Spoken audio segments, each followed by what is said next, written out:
하나님 말씀 마태복음 7장 1절부터 5절까지입니다. 비판을 받지 아니하려거든 비판하지 말라. 너희가 비판하는 그 비판으로 너희가 비판을 받을 것이요 너희가 헤아리는 그 헤아림으로 너희가 헤아림을 받을 것이니라. 어찌하여 형제의 눈 속에 있는 티는 보고 네 눈 속에 있는 들보는 깨닫지 못하느냐. 보라, 내 눈 속에 들보가 있는데 어찌하여 형제에게 말하기를 나로 내 눈 속에 있는 티를 빼라 하겠느냐. 외식하는 자여, 먼저 내 눈 속에서 들보를 빼어라. 그 후에야 밝히 보고 형제의 눈 속에서 티를 빼리라. 아멘. 오늘은 편견으로부터의 탈출. 처음엔 편견으로부터의 자유라고 생각을 했다가 탈출이 더 어울릴 것 같아서 이렇게 제목을 정했습니다. 자, 우선 우리 오늘 본문을 한번 봅시다. 오늘 본문을 보면 비판하지 말라. 그리고 그 다음에 이렇게 쭉 5절까지 말씀이 되어집니다. 저는 이 말씀을 보면서 아마도 예수님께서는 비판하지 말라 이 한마디만 하셨을 것 같아요. 그리고 그 나머지는 마태가 나름대로 편집하고 당시 유대인들의 그 사고체계, 즉 인과론에 맞춰서 자신의 생각을 이렇게 덧붙였다라고 생각이 듭니다. 제가 이렇게 생각하는 것은 이 비판하지 말라라고 하는 이 말씀과 그 다음에 5절까지 나오는 그 말씀이 서로 이 맥락이 다르다라는 거예요. 맥락이 달라요.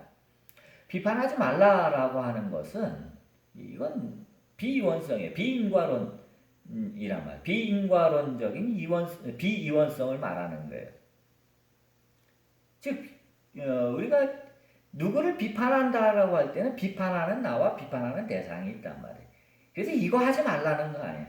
그냥 사람을 어떤 대상으로 보지 말고 하나로 봐라라고 하는 그런 말씀이죠. 그리고 비판이라는 말에 이 본문에 대해서는 제가 설교를 여러 번 했어요. 비판하지 마라. 뭐 크리노라는 단어, 그 크리노라는 단어에 대해서 제가 설교를 여러 번 하고 자세히 설명하기 때문에 오늘 더 이상 거기에 대해서는 얘기하지 않고요. 어쨌거나 이 비판하지 마라라는 이 말씀은 비인과론이란 말이에요. 너희가 비인과론으로 가기 위해서는 비판하지 마라 하는 이 비이원성의 맥락에 해당하는 말씀입니다. 그러나 그 뒤에 따라 나오는 얘기를 한번 보세요. 너희가 비판하는 그 비판으로 너희가 비판받을 거다. 이렇게 얘기하잖아요. 너희가 비판하는 것이 원인이 돼서 너희가 비판을 받는다는 거야. 그것이 원인이 돼서 어떤 결과를 만들어낸다는 거 아니에요. 이건 완전히 인과론이죠. 구약 성경은 인과론으로 되어 있어요. 제가 이제 전에도 여러 번 설명을 했기 때문에 그렇지만 구약 성경은 인과론으로 되어 있어요. 당시 유대인들의 사고 체계도 역시 인과론적인 사고입니다. 그래서 순종하면 순종이 원인돼서 복을 받는 거예요. 복이 결과예요. 순종하면 복, 불순종하면 그 결과 저주. 이 신명기 사관이죠. 유대 사고 체계의 대표적인 것이 이제 이 신명기 사관인데 그것은 다 이렇게 인과론으로 되어 있어요. 그렇기 때문에 아마도 마태가 그 유대적인 사고, 즉 인과론적인 사고를 가지고 예수님이 비판하지 말라라고 한 말씀 하셨는데 유대인들의 그 사고 체계로 자기가 이렇게 덧붙였다 이렇게 볼 수 있는 겁니다. 여러분들이 이제 과연 복음서에 나오는 말씀이 과연 예수께서 하신 말씀인가? 복음서에 나오는 모든 행적들, 예수님이 하신 일들, 이와 같은 것이 정말로 예수님이 그렇게 하신 일인가? 라고 하는 궁금증을 여러분들이 갖게 되시면 인터넷에다가 예수 세미나라고 하는 검색어를 쳐보십시오. 그리고 예수 세미나라고 하는 단체는 존 도미니크 크로산이라는 사람이 이제 공동 대표로 있는데 신부입니다. 물론 뭐 신부에서 이제 다시 환속을 하신 분이 있고 한데 그 예수 세미나에서 이 작업들을 해요. 그리고 그 조직이 굉장히 방대합니다. 과연 예수님, 이 복음서에 나오는 그 예수님의 말씀이 정말로 예수님이 하신 말씀일까? 그것을 비평학을 가지고 철저하게 분석하고 비평을 합니다. 예수님이 하신 행동이 과연 예수님이 그런 일을 하셨을까? 다 분석을 해요. 그들이 내린 결론에 의하면 복음서에 나오는 82%가 예수님이 하신 일이나 예수님이 하신 말씀이 아니라는 결론을 그들이 내렸습니다. 그래서 거기에 대한 뭐 성경 구절도 나오곤 하는데 저는 뭐 학자들이 그렇게 주장하는 것에 대해서 저는 동의하지는 않습니다. 하지만 그들의 의견에 동의는 하진 않지만 복음서의 상당한 부분이 예수님께서 하시지 않은 말씀들로 덧붙여져 있다라고 하는 데는 저는 동의합니다. 오늘 본문 말씀이 그 예입니다. 1절부터 5절까지 얘기 중에서 예수님이 정말로 하셨을 것 같은 말씀은 비판하지 말라 요 한마디라는 거죠. 나머지는 덧붙여진 말씀이다. 이렇게. 그래서 이것은 예수님이 이렇게 말씀하지 않으셨을 거다라고 저는 그렇게 생각을 합니다. 자, 이제 본문 비평은 이제 여기까지만 하고요. 자, 비판이라는 말로 돌아가 봅시다. 이제 2번입니다. 유튜브로 이 설교를 들으시는 분들은요, 유튜브 보면 그 밑에, 동영상 밑에 이렇게 꺾음표가 있어요. 그걸 탁 누르시면은, 제가 이 설교 요약한 거를 올려놨어요. 그래서 그거 보시면서 여러분들이 들으시면 됩니다. 이제 우리가 이제 2번으로 이제 넘어가서 이제 비판에 대한 얘기를 해봅시다. 뭐 전 인과론에 대해서 설명할 생각 자체가 없고요. 비판하지 말라라는 그 말씀 한 가지만으로 봅시다. 자, 그 비판이라는 게 뭡니까? 우리가 누구를 비판한다? 어떤 사건을 비판한다라고 할 때 그 비판이라고 하는 기준이 뭐예요? 그 자신의 생각과 자신의 가치관, 뭐 종교관, 뭐 이런 것들이 자신의 나름대로의 생각이나 관점이 기준이 돼서 그것을 가지고 누구를 비판하거나 어떤 한 사건을 비판하거나 그런다는 겁니다. 자, 이렇게 본다면 이 판단이라는 것, 이 편견이라는 말도 같은 얘기예요. 넓은 의미에서 보면 비판과 편견은 같은 뜻입니다. 우리가 어떤 편견을 갖는다라고 얘기를 하면 그 편견을 갖는 그 기준도 자신의 생각이나 자신의 가치관이란 말이에요. 자신의 관점이라고. 그리고 자신의 생각과 자신의 이 관점은 어디서부터 나오는 거냐? 그것은 자신이 이제까지 살아온 삶의 경험, 또는 뭐 부모나 친구나 아니면 각종 미디어나 아니면 학교 공부를 통해서 아니면 이데올로기 교육을 통해서 자기가 배운 학습된 그것들이에요. 학습된 것들이에요. 그것이 우리가 기준으로 삼는 것들이란 말이에요. 우리는 그와 같이 학습되고 경험되어진 것을 가지고 우리 나름대로의 어떤 관점을 이렇게 형성하는데 그것을 가지고 우리는 비판을 하거나 또는 편견을 갖거나 한다라고 하는 것입니다. 자, 쉽게 말하면 비판은 내 의견과 내 의견이 서로 다르다는 얘기예요. 서로 얘기가 같으면 비판할 게 뭐가 있어? 그냥 같이 웃고 떠들면 그만이지. 그런데 우리가 상대를 비판한다라고 하는 것은 네 생각과 내 생각이 다르다는 거 아니야. 그렇기 때문에 비판이라는 말은 반드시 상대를 공격한다는 공격의 의미가 담겨져 있다는 거예요. 상대방 생각을, 상대방의 관점을, 내 관점이나 내 생각을 가지고 공격하는 거예요. 즉, 내가 옳다라고 하는 것을 주장하는 게 비판하는 거 아니겠어요? 너 틀렸다. 내가 옳다. 이게 비판이죠.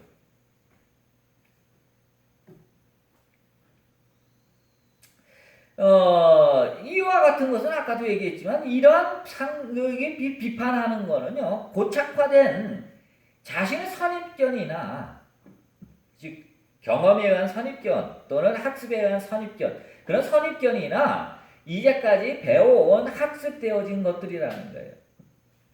이 기준이 어떤 사회가 용납하는 합리성을 벗어나서 우리가 흔히 요즘 쓰는 표현, 즉 내로남불의 형태를 가지게 되면 우리는 그것을 비판을 넘어서 편견이라고 얘기하는 겁니다. 즉 사회가 용납할 수 있느냐 없느냐, 사회가 용납할 수 있는 합리성을 가지느냐 가지지 못하느냐, 요 차이가 비판과 편견을 나누는 기준일 겁니다. 사회가 어느 정도 거기에 대해서 용납하고 하는 것은 우리는 비판이에요. 그래서 건전한 비판 이런 것은 이게 사회적으로 많이 용인하고, 또 텔레비전 정치 토론이나 이런 거 할 때 서로 상대방을 비판하는 그런 프로그램도 많잖아요. 이건 사회가 용납할 수 있는 수준인 경우는 이제 그렇습니다. 하지만 편견은 그것보다 조금 도가 지나친 거죠. 그래서 사회가 용납하기 좀 힘들고 내로남불의 형태를 줄 때 그건 편견입니다.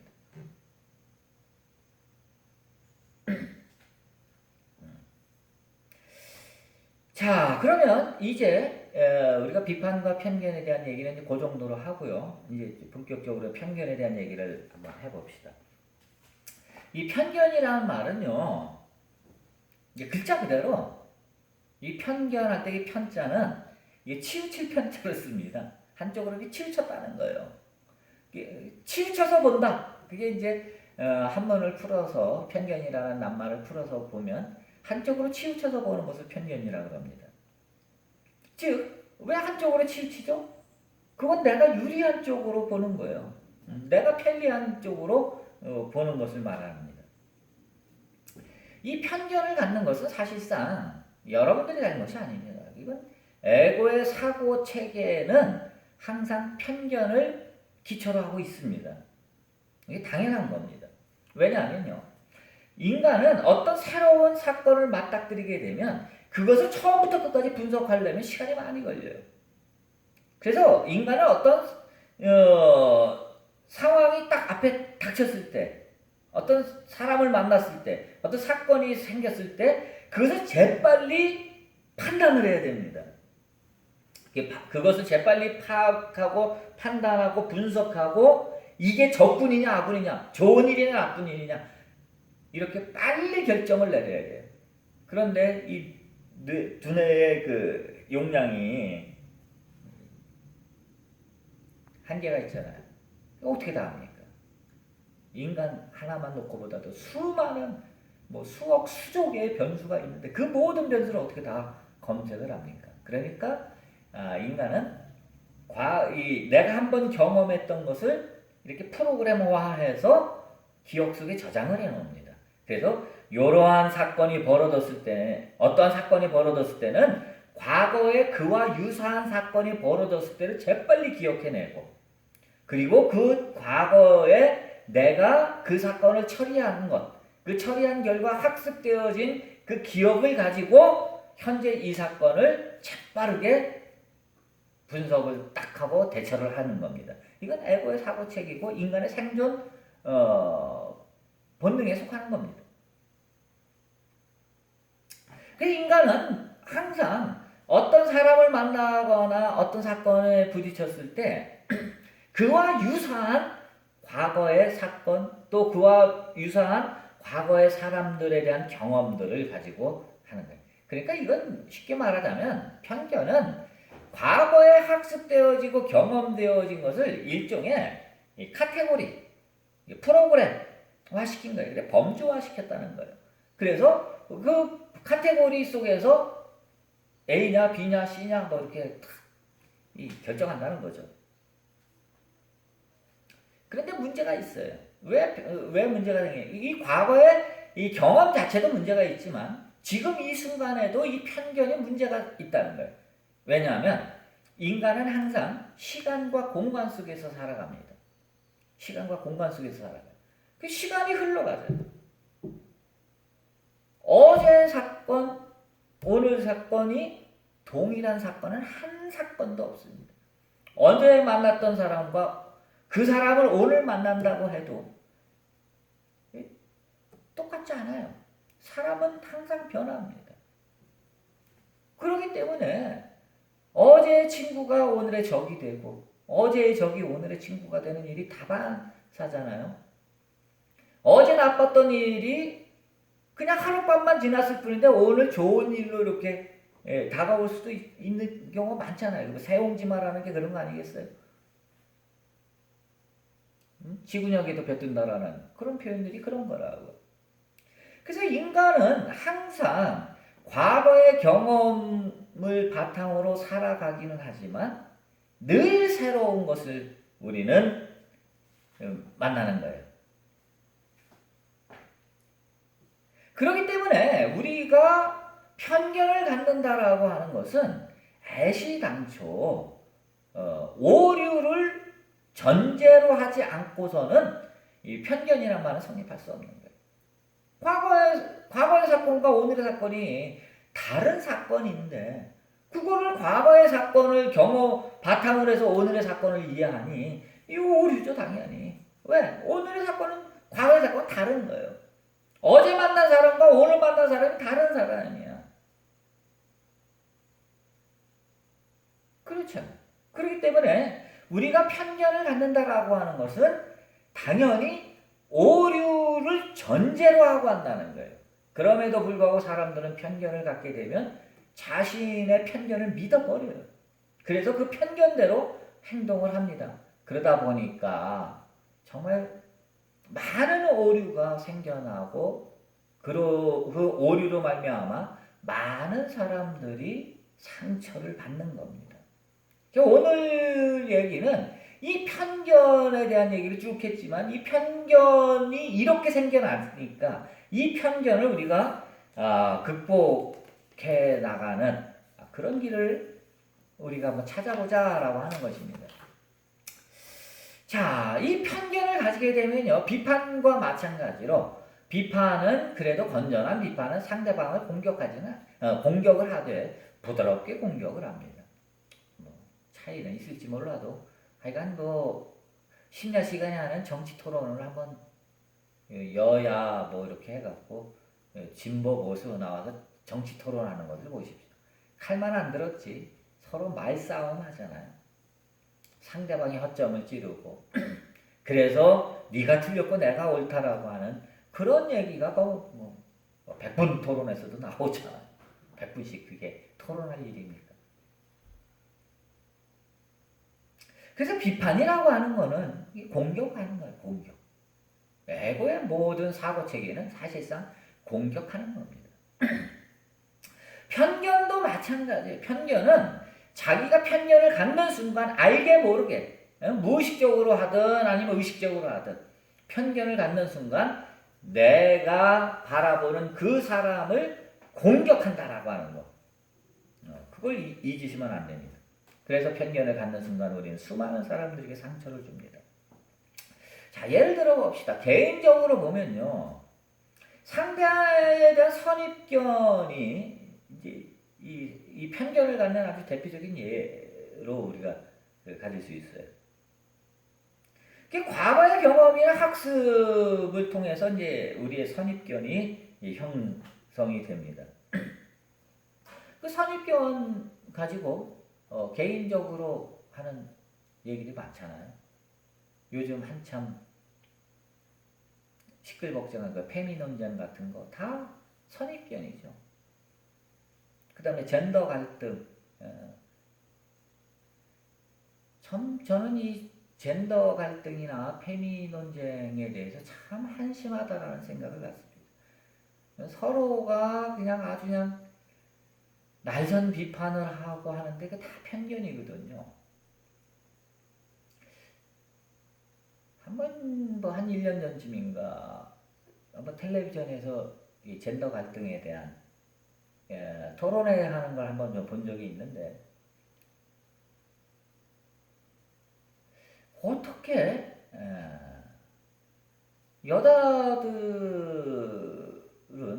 남자들에 의해서 자기들은 성차별을 당하고 있다라고 생각하고 그리고 그 예를 들어가면서 남자들을 신랄하게 공격하고 또 남자들은 역차별 당한다라고 생각을 하고 또 남자들은 억울하다. 그러니까 여자도 군대 가야 된다. 뭐 이런 뭐 여러 가지 주장들 하는 거 들었어요. 그래서 끝까지 봤어요, 내가. 제가 결론을 어떻게 내리나 하고 끝까지 봤는데 결국 뭐 서로 상대방의 입장을 확인하는 수준에서 시간이 다 됐다 그래서 끝나고 말았는데 제가 원했던 건 그겁니다. 이 세상에서 애가 생기려면 남자가 여자를 사랑하고 여자가 남자를 사랑해야 됩니다. 그래야 인류가 서로 공존하면서 이 대를 이어가면서 인류가 생존할 수 있는 거예요. 인류의 생존의 비결은 다른 게 아니에요. 뭐 이기적 유전자를 읽어봐도 그렇고 유전자의 뭐 작용도 그렇고 하여간 어쨌든 간에 인류의 생존 그 비결은 딱 하나밖에 없습니다. 남자가 여자를 사랑하고 여자가 남자를 사랑하는 거예요. 이게 남자와 여자가 서로 행복해지고 인류가 지속적인 생존을 이루어 갈 수 있는 길입니다. 그런데 왜 그걸 갖고 싸우는지 모르겠어요. 그냥 누군가가 나서서 남자가 사랑하는 건 여자고 여자가 사랑하는 건 남자다. 한마디만 하면 딱 끝나는 문제인데 왜 그러나 모르겠어요. 이게 다 편견이죠. 서로 편견을 갖기 때문에 그렇습니다. 또 뭐 요즘은 좀 덜하지만 뭐 지역 갈등. 그러면 뭐 어느 특정 지역 사람들 그러면 뭐 그 사람들은 너 어디서 왔노 해갖고 어느 지역에서 왔다 그러면 아이 그 말도 안 하려고 그러고. 뭐 이런 지역 갈등들이 있잖아요. 제가 강원도 사람이라서 참 감사한 건 대한민국 어딜 가도 강원도 사람 갖고 이게 지역 갈등으로 인해서 강원도 사람들을 호의대하거나 이러는 건 없더라고요. 강원도 사람들은 다들 그냥 뭐 촌놈이라 그런지 그냥 넘어가 주더라고. 또 요즘 나오는 세대 갈등과 같은 이런 갈등, 뭐 이런 것들, 페미 논쟁이라든지, 뭐 젠더 갈등이라든지, 지역 갈등, 또 뭐 세대 갈등, 뭐 이런 이 사회적으로 일어나는 어떤 개인적으로 일어나는 이와 같은 모든 갈등들은 다 이 편견 때문에 그렇습니다. 하나님이 어떻게 뭐 하나님이 편견을 갖고 있다고 생각하세요? 이거 큰 문제예요. 이게 좀 이따 이제 종교적 편견을 이야기할 때 다시 한번 얘기하지만 큰 문제라. 예수님은 절대로 그런 하나님을 가르치지 않았잖아요. 무엇을 먹을까 무엇을 마실까 염려하지 마라. 다 하나님 아버지가 다 먹이고 입힌다는 거 아니에요. 선인과 악인에게 똑같이 비를 내리시고 똑같이 햇빛을 비춰주신다는 거 아니에요. 하나님은 예수님이 우리에게 가르쳐준 하나님은 사랑의 하나님이요. 편견 없는 하나님을 가르쳐 줬잖아요. 근데 왜 인간들이 그러느냐 이거예요. 그러므로 이 편견을 갖는다는 건 참 엄청난 사회적인 소모요, 갈등, 그런 겁니다. 자, 이와 같은 편견이 이 정치적으로 이용되게 되면 사회적인 갈등을 일으킵니다. 정치인들이 통합을 외치면서도 결국은 정권 잡으면 통합의 길로 가는 사람들이 별로 없더라.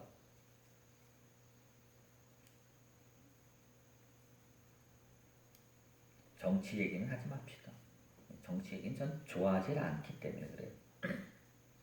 어쨌든 이와 같은 그 편견도 정치적으로 얼마든지 이용이 된다라는 거예요. 그래서 유색인종들에 대한 어떤 편견을 갖기도 하고 말이에요. 또 이와 같은 편견을 국가가 나서서 아예 조장을 하는 경우도 역사적으로 많아요. 그렇게 되면 우리가 대표적인 게 나치에 의한 유대인 학살 이런 것 같은 엄청난 비극이 생겨나지 않습니까? 과거에 그 유색인종들이나 흑인들에 대한 탄압. 처음에 흑인들은 영혼이 없다라고 생각을 했어요. 그래서 그 사람들을 아프리카에 가서 마음껏 막 잡아다가 죽이고 노예로 만들어서 팔고 그랬잖아요. 왜? 그들은 영혼이 없기 때문에. 뭐 이런 얘기죠. 그래서 우리가 이와 같은 개인적이든 사회적이든 정치적이든 이 편견을 이용해서 이 사회 불안, 갈등을 조장하는 일은 하지 말아야 된다. 그런 얘기입니다. 제가 오늘 정말로 하고 싶은 얘기는 이제 지금부터입니다. 6번으로 가보세요. 이와 같은 일이 사회적인 것뿐만이 아니라 국가적인 것뿐만이 아니라 종교도 이 편견에 사로잡혀 있다는 거라는 거예요. 이게 한탄스러운 겁니다. 종교도 이러한 편견을 아주 자주 이용합니다. 그러면 뭐 각각의 그 종교를 가지시면 우리는 기독교인들은 아니 우리가 무슨 편견을 갖습니까? 라고 얘기할지는 몰라겠지만 사실은 그렇지 않아요. 이른바 모든 종교들은 자신들은 택함받은 백성들이라고 생각해요. 자신들은 택함받은 하나님의 자녀라고 생각을 합니다. 그리고 그 하나님을 믿지 않는 자들은 택함받지 못했다라고 생각해요. 엄청난 편견이죠.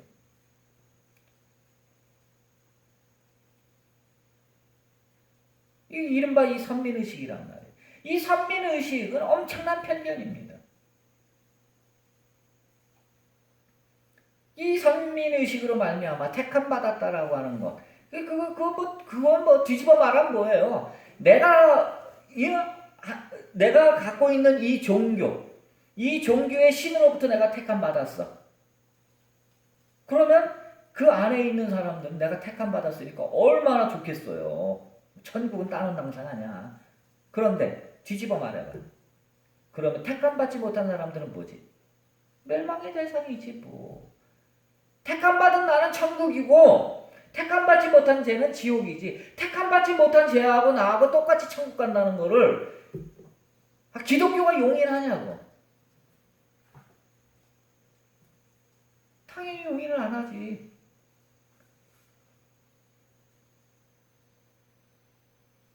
그러와 같은 것을 이슬람이 인정하겠냐고. 당연히 인정 안 하지. 나만 구원받아야지.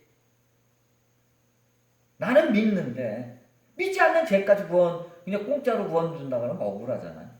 이와 같은 것은 정말로 편견입니다. 아까도 얘기했지만 예수님이 뭐라고 그래요? 모든 사람들 다 먹이고 입히잖아요. 예수 믿는 사람만 밥 먹고 삽니까? 예수 믿지 않는 사람도 밥 먹고 살잖아요. 예수 믿는 사람만 코로나 안 걸리나요? 예수 믿지 않는 사람은 코로나 다 걸리고? 그런 거 아니잖아요. 하나님은 편견이 없는 분이에요. 하나님은 선인과 악인에게 골고루 비와 햇빛을 주시는 분이에요. 그런데 이 구원에 대한 편견, 오직 믿는 나만 구원받는다라고 하는 이 구원에 대한 편견이 이 기독교를 독선적으로 만드는 거예요. 종교를 독선적으로 만드는 것이 이것 때문에 그렇다는 거예요. 그래서 하나님의 이름으로 전쟁을 일으키고 하다못해 신교와 구교 사이에 그 종교개혁 이후에 신교와 구교 사이에 전쟁을 통해서 얼마나 많은 사람들이 유럽에서 죽었습니까? 이거 웃기지 않아요.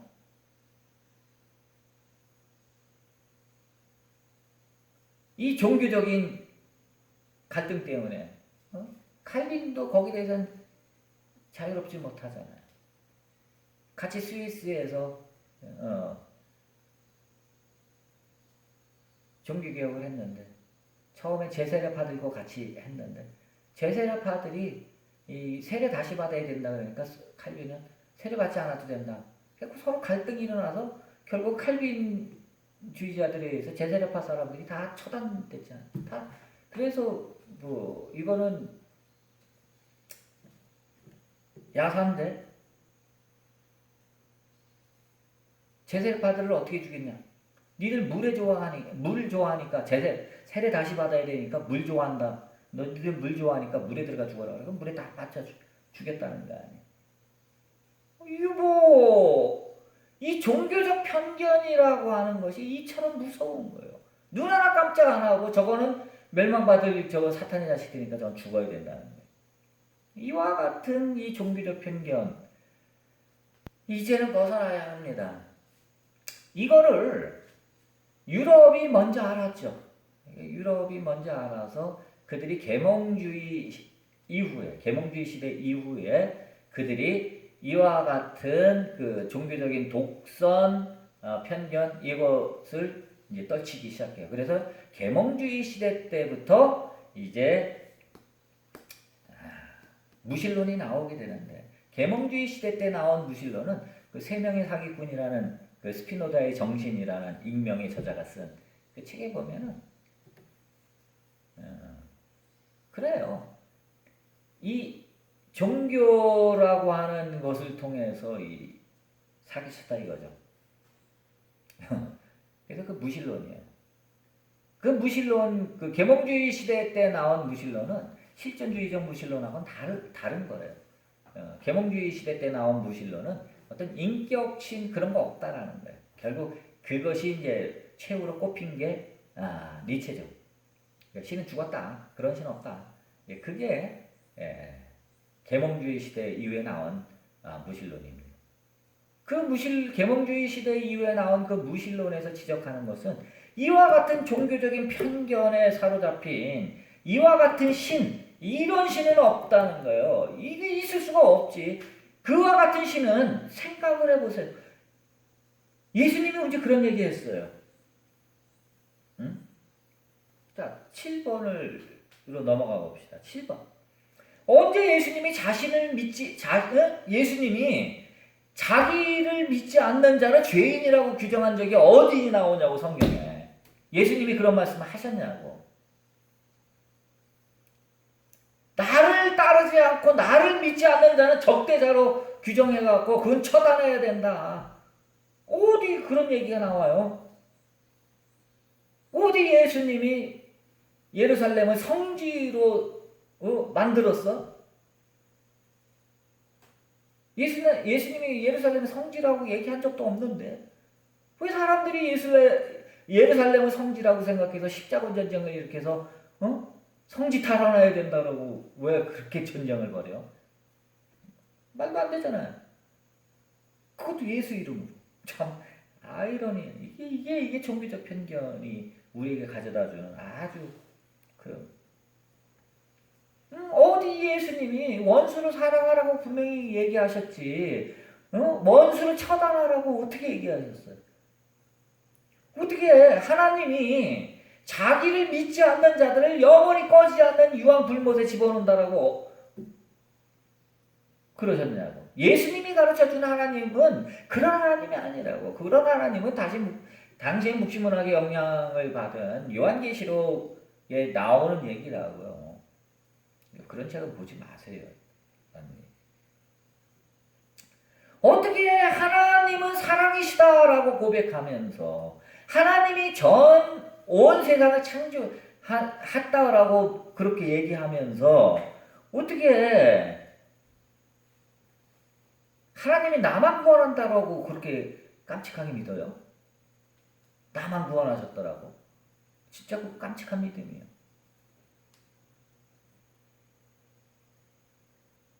어떻게 하나님을 대신해서 믿지 않는 자를 처단할 권리가 자기에게 있다라고 믿어요? 중세 때 마녀 사냥이 그거 아니에요. 어떻게 그럴 수 있냐, 이거. 이와 같은 모든 것들은, 이 종교적인 이 편견은 내가 믿는 종교만이 참 종교다라고 하는 그 믿음에 기초하고 있는 거예요. 내가 믿는 종교가 참 종교라고 딱 규정 짓게 되면 다른 종교는 다 거짓 종교가 되어버리고 말잖아요. 그래서 지금 이 동영상을 보시는 분들이 종교인이라고 한다면 어떤 자기가 어떤 종교를 믿든 간에 종교인이라고 한다면 자신의 종교에 대한 정체성은 분명히 가지셔야 됩니다. 저는 이렇게 종교적 편견을 갖지 말라는 얘기를 해도 저는 정말로 예수님을 사랑하는 사람입니다.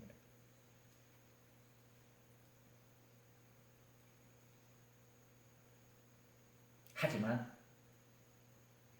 이 종교적인 편견은 가지시면 안 됩니다. 자, 8번으로 갑시다. 과거의 경험을 현재에 적용시키는 것이 우리들의 삶 속에서 오류를 덜 범하는 그런 방법처럼 보입니다.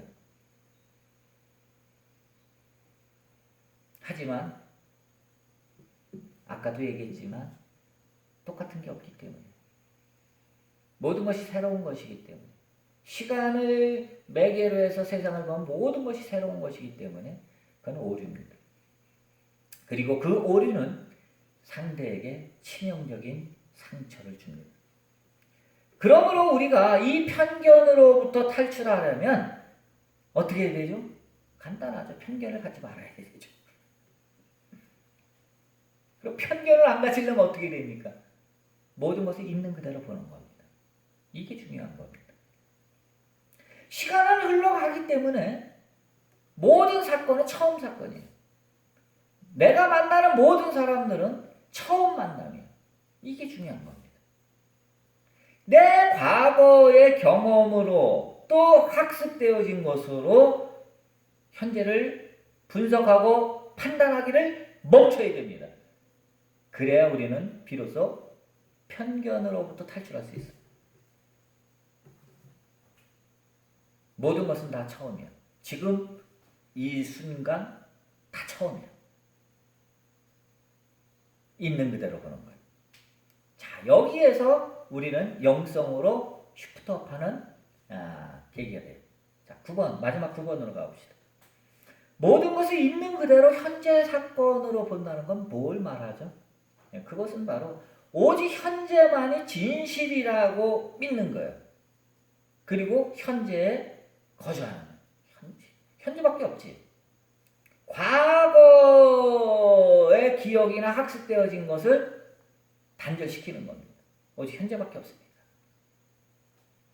과거와 상관없이 현재를 사는 것을 말합니다. 이렇게 할 때 우리는 비로소 비판하기를 멈추게 되고 우리는 상대를 판단하거나 편견을 갖지 않게 됩니다. 지금 이 순간밖에 없다는 것을 알고 이 순간을 살아갈 때 우리는 편견 없이 사는 거예요. 그 편견 없이 살아가는 것, 이걸 예수님이 뭐라 그러셨냐? 이게 바로 하나님 나라예요. 하나님 나라가 따로 있는 게 아니야. 내가 편견 없이 모든 것을 있는 그대로 지금 이 순간에 존재할 때 이게 바로 하나님 나라라는 거예요. 여러분들이 편견을 갖는 한, 여러분들이 누구를 비판하는 한 하나님 나라는 여러분에게서 멀리 있는 겁니다. 하지만 비판하기를 멈추고 판단하는 것을 버리고 판단으로부터 탈출하는 순간 여러분들은 하나님 나라에 가까이 있는 겁니다. 이 하나님 나라의 삶이 영원한 삶이요.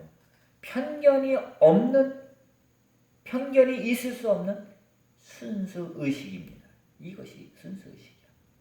바로 현재 여기.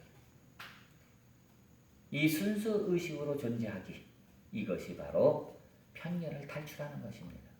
지금 현재밖에 없다는 것을 믿고 현재만 바라보십시오. 그러면 여러분들의 의식은 순수 의식이 될 것이고, 이 순수 의식이 될 때 여러분들은 하나님 나라에 들어가 있음을 알게 될 겁니다.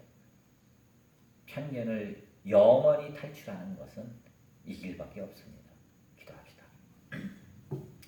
사랑해 주님, 우리는 편견을 가지고 상대방을 비판하고 공격하고 뭐 각종 악을 저지르면서도 자기가 잘하고 있다라고 그렇게 믿고 빡빡 우기며 살아갑니다. 참 엄청난 죄악을 눈 하나 깜짝하지 않고 범하곤 합니다. 이건 뭐 이 사회뿐만이 아니라 종교도 또 그렇다는 거예요. 그러므로 우리가 이 모든 편견으로부터 탈출하는 길은 오직 이 순간밖에 없음을 알고 이 순간을 살아가는 것입니다. 만나는 모든 사람은 처음 만나는 사람이요. 지금 내 눈앞에 펼쳐진 모든 사건도 첫 사건이라는 것을, 새로운 사건이라는 것을 알고 그냥 있는 그대로를 보고 있는 그대로 그 자리에 거하는 것, 이것이 바로 하나님 나라의 삶이요 영원한 삶입니다. 편견을 벗어나는 일입니다. 모두가 편견을 벗어나 하나님께 영광 돌리고 하나님과 하나 되어 살아가는 우리 모두가 되게 하여 주옵소서. 예수님의 이름으로 기도했습니다. 아멘.